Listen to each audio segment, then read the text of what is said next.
Good Friday morning, everyone, and welcome into today's daily Bible reading for January the 27th. Today we are reading together in Genesis chapters 32 and 33. We have a double chapter for today, just to keep our schedule going and be able to keep up and get through the text we're going to cover for this year. So we're going to go ahead, enough talking, enough intro. Let's get to reading this morning as we're reading in Genesis 32 and 33.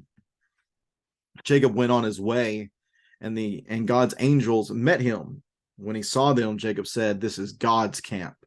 So he called that place Mahanaim. Jacob sent messengers ahead of him to his brother Esau in the land of Seir, the territory of Edom. He commanded them, "You are to say to my lord Esau, this is what your servant Jacob says. I have been staying with Laban and have been delayed until now. I have oxen, donkeys, flocks, and male and female slaves. I have sent this message to inform my lord in order to seek your favor." When the messengers returned to Jacob, they said, "We went to your brother Esau. He is coming to meet you. He has 400 men with him." Jacob was greatly afraid and distressed. He divided the people with him into two camps, along with the flocks, herds, and camels. He thought, if Esau comes to one camp and attacks it, the remaining one can escape. Then Jacob said, "God of my father Abraham, and God of my father Isaac, Yahweh, who said to me, 'Go back to your land and to your family, and I will cause you to prosper.' I am unworthy of all the kindness and faithfulness you have shown to your servants. Indeed, I crossed over the Jordan with my staff, and now I have become two camps. Please rescue me from my brother Esau, for I am afraid of him. Otherwise, he may come and attack me, the mothers and the children. You have said, 'I will cause you to prosper, and will make your offspring like the sand of the sea, too numerous to be counted.'" He spent the night there and took part of what he had brought with him as a gift for his brother Esau: 200 female goats, 20 male goats, 200 ewes, 20 rams, 30 milk camels with their young, 40 cows, 10 bulls, 20 female donkeys, and 10 male donkeys. He entrusted them to his slaves as separate herds and said to them, Go on ahead of me and leave some distance between the herds." And he told the first one, "When my brother Esau meets you and asks, 'Who do you belong to? Where are you going? And whose animals are these ahead of you?' then tell him they belong to your servant Jacob. They are a gift sent to my lord Esau. And look, he is behind us." He also told the second one, the third, and everyone who was walking behind the animals, say the same thing to Esau when you find him. You are also to say, "Look, your servant Jacob is right behind us, for he thought, I want to appease Esau with the gift that is going ahead of me. After that, I can face him, and perhaps he will forgive me."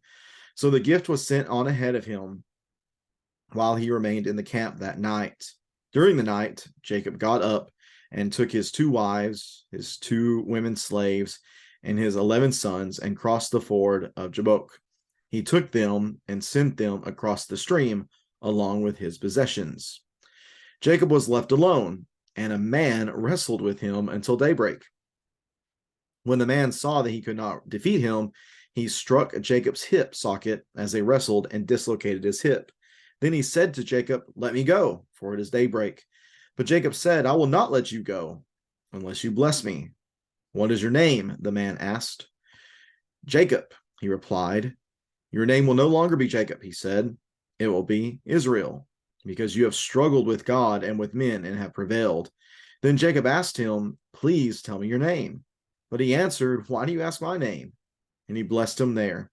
Jacob then named the place Peniel. "For I have seen God face to face," he said, "yet my life has been spared." The sun shone on him as he passed by Penuel, limping because of his hip.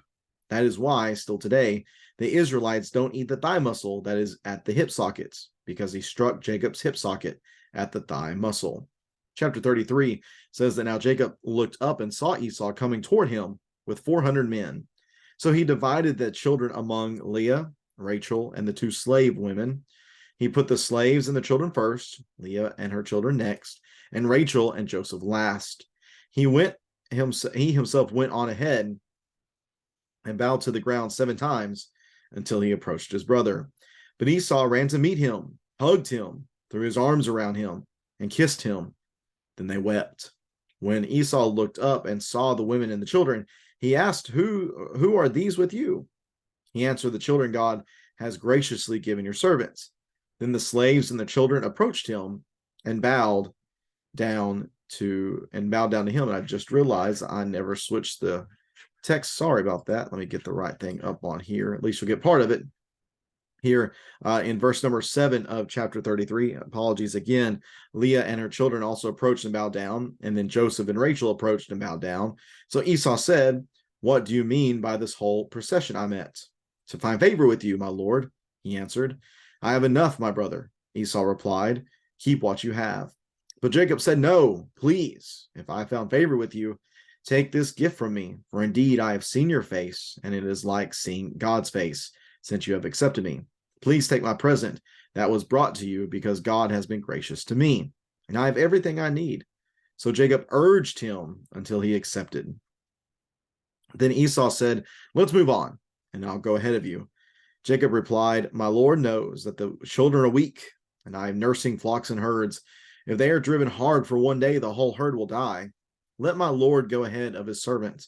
I will continue on slowly, at a pace suited to the livestock and the children, until I come to my Lord at Seir.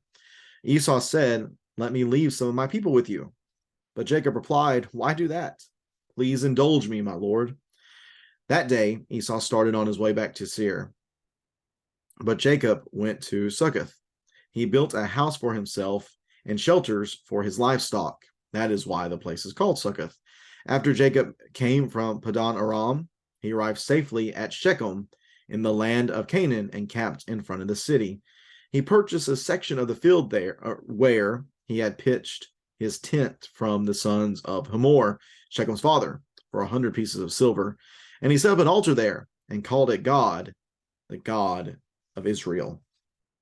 And that is Genesis 32 and 33.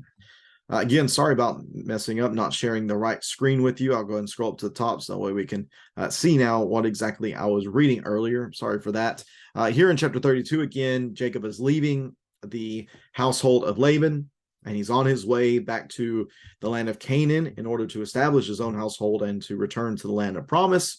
But there is still the issue that he's returning to where Esau is. Yet we have here in chapter 32 and verse number 1, the fact that we have angels again accompanying Jacob, or at least presenting themselves before Jacob. This goes back to chapter 28 and verses 10 through 22, where Jacob is at Bethel. So as he's leaving the promised land, he has angels with him there that presenting themselves to him. And as he's beginning to return to the promised land, we have this as well. This, I think, just simply shows that God is with Jacob. God is with Jacob. God is with Jacob, and this is necessary, especially what's going to happen, because again, he's returning to Canaan, and for all Jacob knows, Esau still could very well be out for blood. That's the last thing we see of Esau, is that things are not good between them, because he has stole the blessing, and he's going to kill Jacob. Remember, Jacob's mother said that I'll call you, I'll let you know whenever Esau's anger has subsided. As far as we know, we haven't heard from Rebekah, and that should tell us that he's probably not subsided. At least that seems to be the indication that we're getting.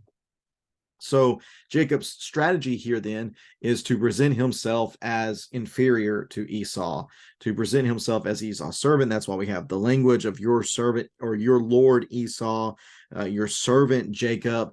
And this is why he's going to send many gifts to Esau, hopefully to appease him. Now, once the servants go to Esau, Esau responds by coming and sending and bringing with him 400 men. That's a militaristic number. That's the language of military action. So things are not looking good for Jacob initially. He starts preparing for the worst, dividing the camps, kind of setting stuff up, what can be most easily let go of, and what he would want to have, dividing the camps up. Actually, that's the second part. The first part here is he just divides the camps. He says, hey, if he attacks one, then the other can escape. Well, then he goes and he praise to God, and he focuses on God's promises. He expresses humility to God. He trusts that God will rescue him because he knows that God has made promises to him. It's very interesting here that he has faith and boldness enough in that faith to say, God, you made this promise, and I want to trust that you are going to fulfill that promise and that you will keep me safe and deliver me here in this moment. Then he prepares these gifts for his brother Esau. There's a lot: 200 female goats, 20 male goats, 200 ewes, 20 rams, 30 milk camels and their young, 40 cows, 10 bulls, 20 female donkeys, 10 male donkeys.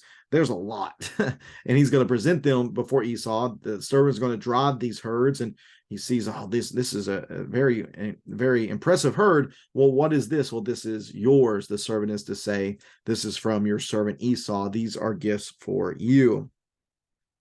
And then after this, he's going to go ahead and start sending them, and he's going to send over his wives and the slaves and the offspring. They're going to cross the ford, and then he's going to come behind them later on, it seems. But in the meantime, at night, before all this happens, we are told of this man who wrestles with Jacob until daybreak. And initially, my bad, not scrolling down here again. Initially, we're wondering, well, who could this man be? And we come to find out that this is God who wrestles with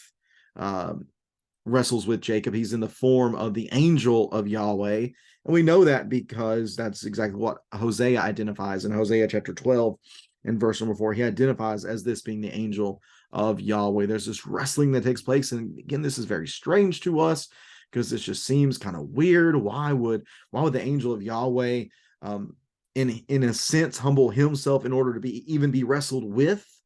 Yet we know that the focus here isn't the wrestling, but it's the dialogue that's going to explain the wrestling. And the explanation of the wrestling really gets back to Jacob and who he has been as a person his entire life. He's been a wrestler. He wrestled with Esau coming out of the womb. He wrestled with Esau over the inheritance, over the blessing. Same thing with Isaac. Same thing with Laban. Jacob's just been a man who's been just enthralled in also all sorts of wrestling and conflict. All of this. And yet at the end of this night of wrestling, whenever daybreak is coming, the man hits him in the hip socket. He can't win, but he holds on. He again grasps onto him, and he says, I'm not going to let you go until you bless me. Well, why would he think that? Well, it seems that as it's becoming light, he recognizes this is somebody special. This is not just a regular material being, a regular natural being, but this is someone supernatural. That's whenever the man speaks to him, what is your name? He says, Jacob. And in this moment, he really reveals who he is. I am the hill clutcher. I am the hill catcher. I am the hill grasper. And this really reverses what we see back in the incident or the deception of Isaac. He says, who are you? He says, I'm Esau. He says that a number of times. But here he reveals, no, I am Jacob. I am the hill catcher. But the man says, no longer be that. You're no longer going to be the hill catcher. Now you're going to be Israel, because you have struggled with God and with men and have prevailed. And this is the main purpose of this whole interaction between the angel of Yahweh and Jacob. It's for the purpose of the name change. He is renaming him and reinventing him as somebody different now, somebody who's going to have a different future moving forward. Now, Jacob says, well, you tell me your name now. And the guy says, why do you ask me my name? It might take this a couple of different ways. Might think of it as, well, you know who I am. Or it might be, I'm not going to tell you my name because I'm not going to give you power in knowing my name. I'm the one renaming you. I'm the one naming you. I'm not going to reveal myself to, I am not going to reveal myself to you. Instead, I'm going to reveal you to yourself. So there's power here in this moment. And Jacob recognizes exactly what's going on. Again, he names the place Peniel, which means, let's see here, it means the face of God. And his name, Israel, going back, the Hebrew name, that name sounds like the Hebrew word or phrase for struggles with God. And he recognizes that his life has been spared here in this moment. The fact that Yahweh has spared his life here in this moment gives him confidence, I believe, that he will spare him in what he is about to face. And I want to note here within this story as well that that there is some detail here that I think is significant. Number one, the sun shone on his face. Remember, it was at night. Well, now the sun is shining, and it seems to symbolically highlight that this is a new day. This is a new day for Jacob. This is a new start for him. But also, if we go back to chapter 20, verse 11, as he is departing Canaan, remember, it's at night that he has the first vision. So it signifies that night begins there, and then there's the detail here that day breaks. And it's almost as if we are intended to recognize that Jacob's journey outside of Canaan has been night. It's been in darkness. It's not been a good thing necessarily. But now, as he's preparing to enter back into Canaan, it is as if a new day is dawning and things are beginning to turn a corner. Well, this is all good, but we still have the reality that he has to meet up with Esau beginning in chapter 33. And again, Esau comes to him with 400 men, which is a military force. That is a military number. Jacob divides himself among these divides everything he has into three flocks, you might say. He's got Leah, her children, Rachel and her children, and then the slaves and their children. He sends first the slaves and their children, because again, they're the most expendable. They're the ones he cares about least, in a sense. Then he sends Leah and then Rachel. But I want to notice that something good happens here with Jacob in the fact that he himself went on ahead. I believe that shows courage. That shows him being a leader here in this moment. He goes, he bows down as he approaches Esau. But notice that Esau runs to him.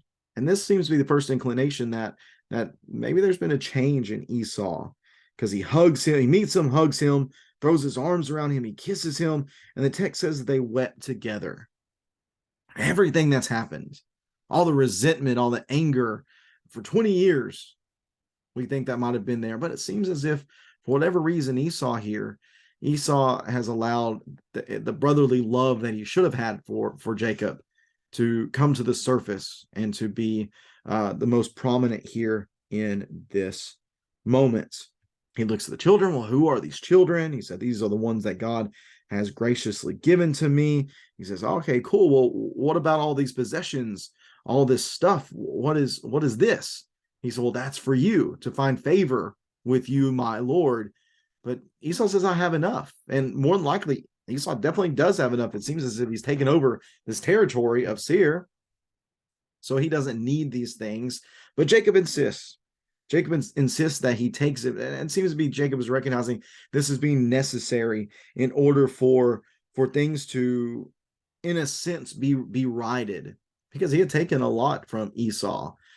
Yes, Esau had given it to him, but he had received it as well. He had taken it, so he's trying to give this back here in this moment. This is important for Jacob's development, kind of his closure here within this situation. And he says in verse number 10 that I have seen, it is like seeing God's face since you have accepted me. I think this is a sign, Jacob recognizing the divine mercy that has been upon him, that God is preserving him in this moment, that God has been at work in helping for this reunion to go as good as it has gone up until this point. So please, again, take my present that was brought to you, because God has been gracious to me and I have everything I need. So Jacob urged him until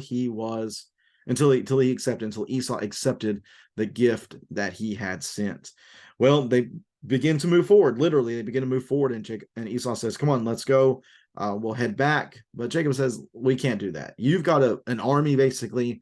I've got women and children and livestock. We just cannot move at the same pace that you yourselves are moving. So we're going to stay behind, and we will eventually make it there. And that's what happens. They're eventually going to make it there. Verse 16, Esau starts on his way back. Jacob starts in that way, but ends up not going all the way. The text says that he settled in this place called Succoth, which that word means shelters or booths, and it's named that because Jacob built for himself some houses and structures there within that place. And then afterward, they come to Padan Aram, or he come from Padan Aram, and they arrive safely at Shechem in the land of Canaan and camped in front of the city. So finally, he has arrived back within the land of Canaan. He purchases some land here from the sons of Hamor, which is Shechem's father. He does that, and I think that's significant as well, because him now being in this land and him buying this land, I think shows his faith in God's promises. Although I will say that there's still an issue here in the fact that the oath that he made back in chapter 28 has still not been fulfilled, because he still has not made it to the land of Bethel. He's not made it back there yet. That's where he says he's going. Eventually he's going to get there, but he's not there yet. So we're still waiting for him to come full circle in his promise. Remember, he said, if you do all these things, you've made these promises, and I believe you're going to do them, but when you do these, then you will become my God. So we're still making our way toward Bethel. Fortunately, he stops here, though, in Shechem, and we're going to see in chapter 34 that is going to cause some issues in regard to his daughter, Dinah, and some things that happened with her, and then with her brothers as well. One of the things I want to think about with this text is some people will look at this text and they see in chapters 32 and 33, they see some continued lack of faith on the part of Jacob. If Jacob really trusted in Yahweh, then why did he divide the camps? Why did he send gifts? Why did he do the things that he did? And it seems to be that there is this idea that if you completely trust in God, then you're not going to do anything on your own, that there's going to be no action that you yourself are going to take. And I just don't believe that is I believe that's a false dichotomy. That's a false choice. You don't have to choose either fully trusting in God or doing something. You can trust in God and still do something. Is that not why we take medicine whenever we're sick? We pray to God and ask that he'd heal us and bring us back to full health, but that doesn't mean I'm still not going to take some medicine whenever I'm sick, or that I'm not going to have the necessary surgery or whatever it might be. It doesn't mean that I ask God for spiritual vitality and then I don't read my Bible or I don't pray. It is perfectly acceptable and even right, I would say, to show that we believe God will be with us by acting upon that belief. So where do we find ourselves in that type of mindset? Do we have the mindset of we're just going to trust in God alone and not do anything? Or do we think that we can do it all on our own and not need the favor of God? No, we should be a people who do trust in the Lord and do believe in his favor and do believe in his blessings and his providence. And yet we're still going to act in that faith. Let's not just be people who say it. Let's be people who are about it. But let's not just be people who are about it, but let's recognize who it is that really gives the growth and the blessings in the end. Let's be like Jacob, not only expressing his confidence in God, but also acting and doing what is prudent and doing what we can in the process as well. Appreciate so much you tuning in for this reading on this Friday. I know it's a longer one, but thanks for hanging in there, and hope it's been a blessing to you and giving you some things to think about as you go throughout this Friday. We'll be back at it again tomorrow as we read together from Genesis chapter 34. We'll see you then. Take care and God bless.